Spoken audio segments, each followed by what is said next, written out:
Hi, I'm Lisa. Here we are. 2 years ago, my husband James and I finally achieved our dream, buying the perfect house in the suburbs of Boston.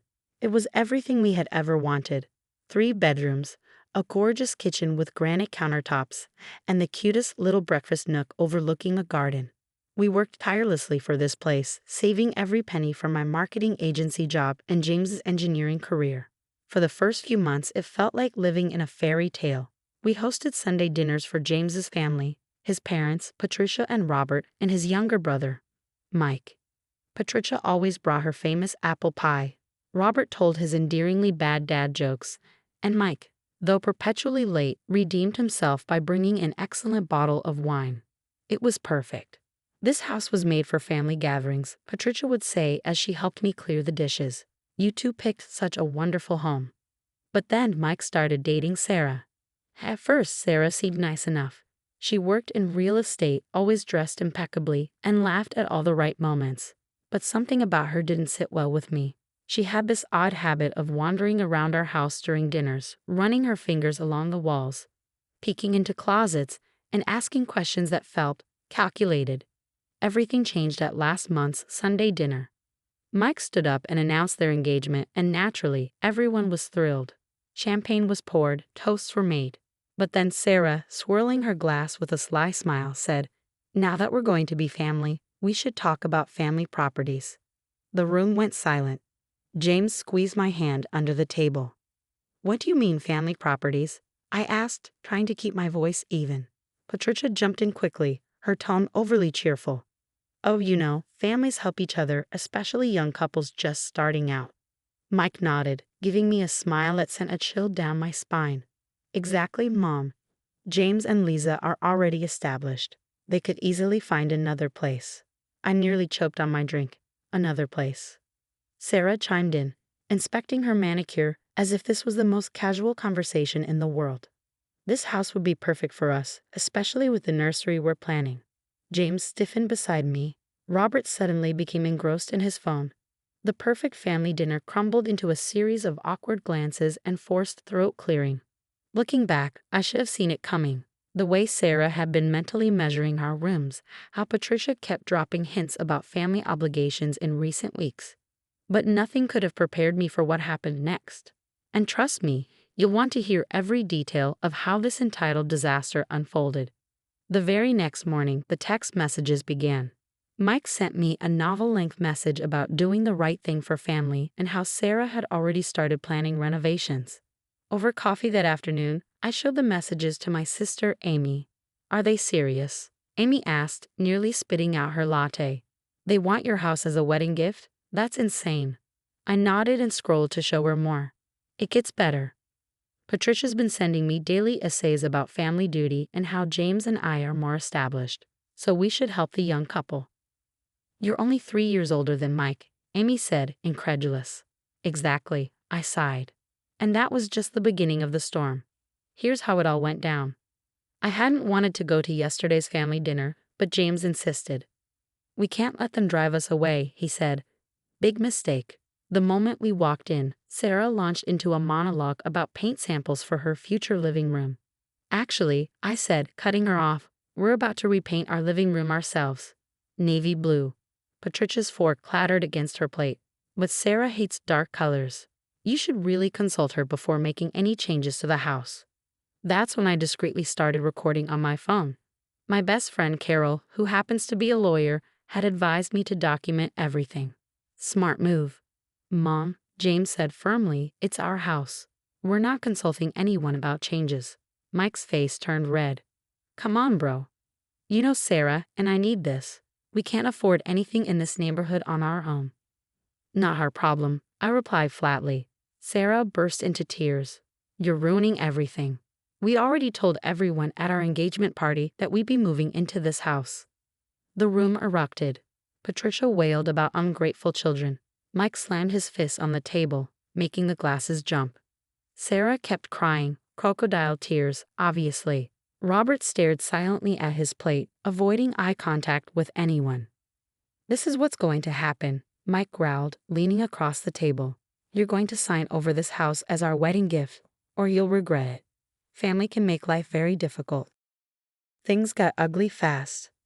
Sarah took to Facebook, posting daily sob stories about selfish family members destroying her and Mike's dreams. She never named us directly, but everyone knew. The comments were brutal. Mutual friends took sides, distant relatives offered unsolicited opinions, and Patricia gleefully shared every post, adding her own commentary about heartless children. Then James's cousin Thomas reached out, a real estate agent who'd worked with Sarah before. He dropped a bombshell. "You won't believe what I found," he said. Sarah was fired from her agency last year for trying to manipulate elderly clients into selling below market value to her private investors. Private investors? James asked. Shell companies Mike created, Thomas explained. He's got 3 failed businesses under different names, massive debt, and 2 pending lawsuits from angry investors. They're not after your house because they love it. They're desperate for assets.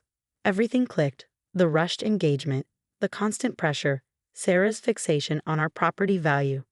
They needed something to sell or use as leverage for their mounting debts. Meanwhile, Patricia's antics escalated. She started showing up at my office unannounced, crying in the lobby about her poor baby boy who just needed a chance. When security escorted her out, she screamed that I was destroying the family. One of my clients, witnessing the spectacle, suggested a restraining order. Carol sent them a formal cease and desist email, warning that further harassment would have consequences.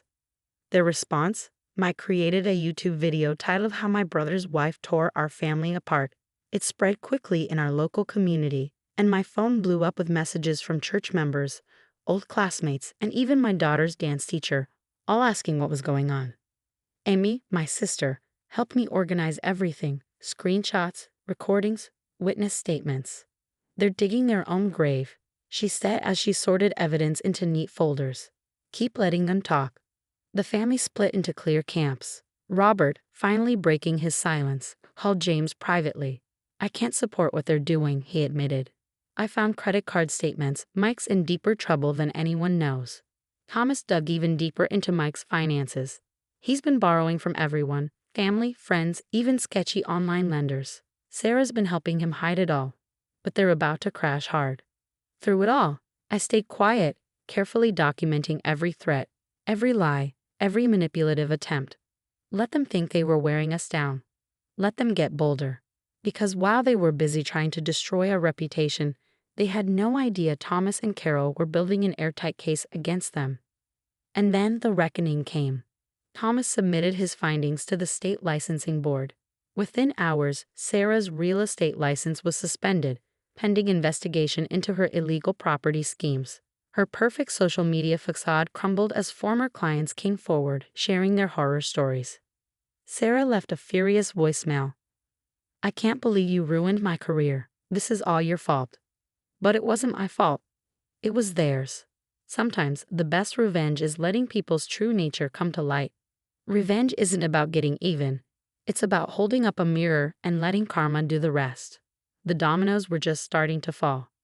Carol filed our harassment case, presenting a flawless package of evidence: recordings, screenshots, witness statements, YouTube videos, social media posts, and even Patricia's meltdown at my office. Everything was documented in meticulous, chronological detail. Then came the next wave. Mike's former business partners stepped forward with proof of his fraudulent schemes. Those shell companies, not just failing, illegal. The police got involved, and suddenly Sarah's designer bags started appearing on resale sites. She was clearly trying to distance herself from the chaos.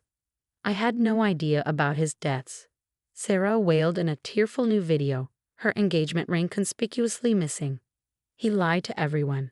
Patricia scrambled to do damage control, but her attempts to paint it all as a misunderstanding fell flat against the mountain of evidence.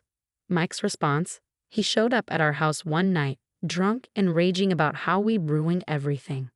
Our security cameras captured it all, and the restraining order came through the next day. As for Sarah, she moved back to her parents' house in Ohio. "Don't contact me again," she texted Mike.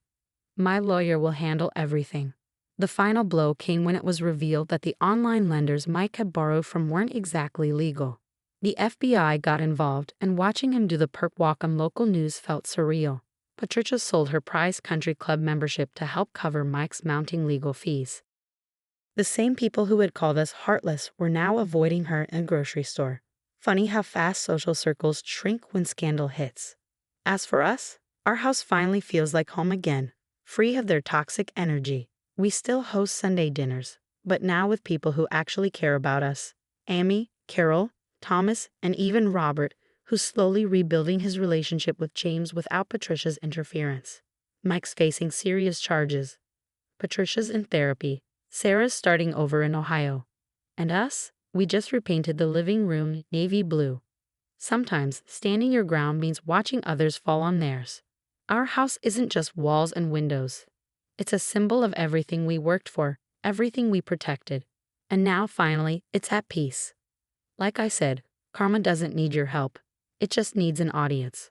So what would you have done if your brother-in-law declared your house a family obligation? Would you have exposed his schemes immediately or collected evidence quietly? Like we did. Share your thoughts in the comments. Some people say family should always come first, but where do you draw the line between supporting loved ones and enabling toxic behavior? Was I too harsh or not harsh enough? If you enjoyed this journey of justice served, don't forget to hit that like button and subscribe for more stories about standing up to entitled family members. Every like helps more people find these stories and maybe even gives them the courage to stand up for themselves too. This story has come to an end, but your thoughts could help someone going through something similar right now.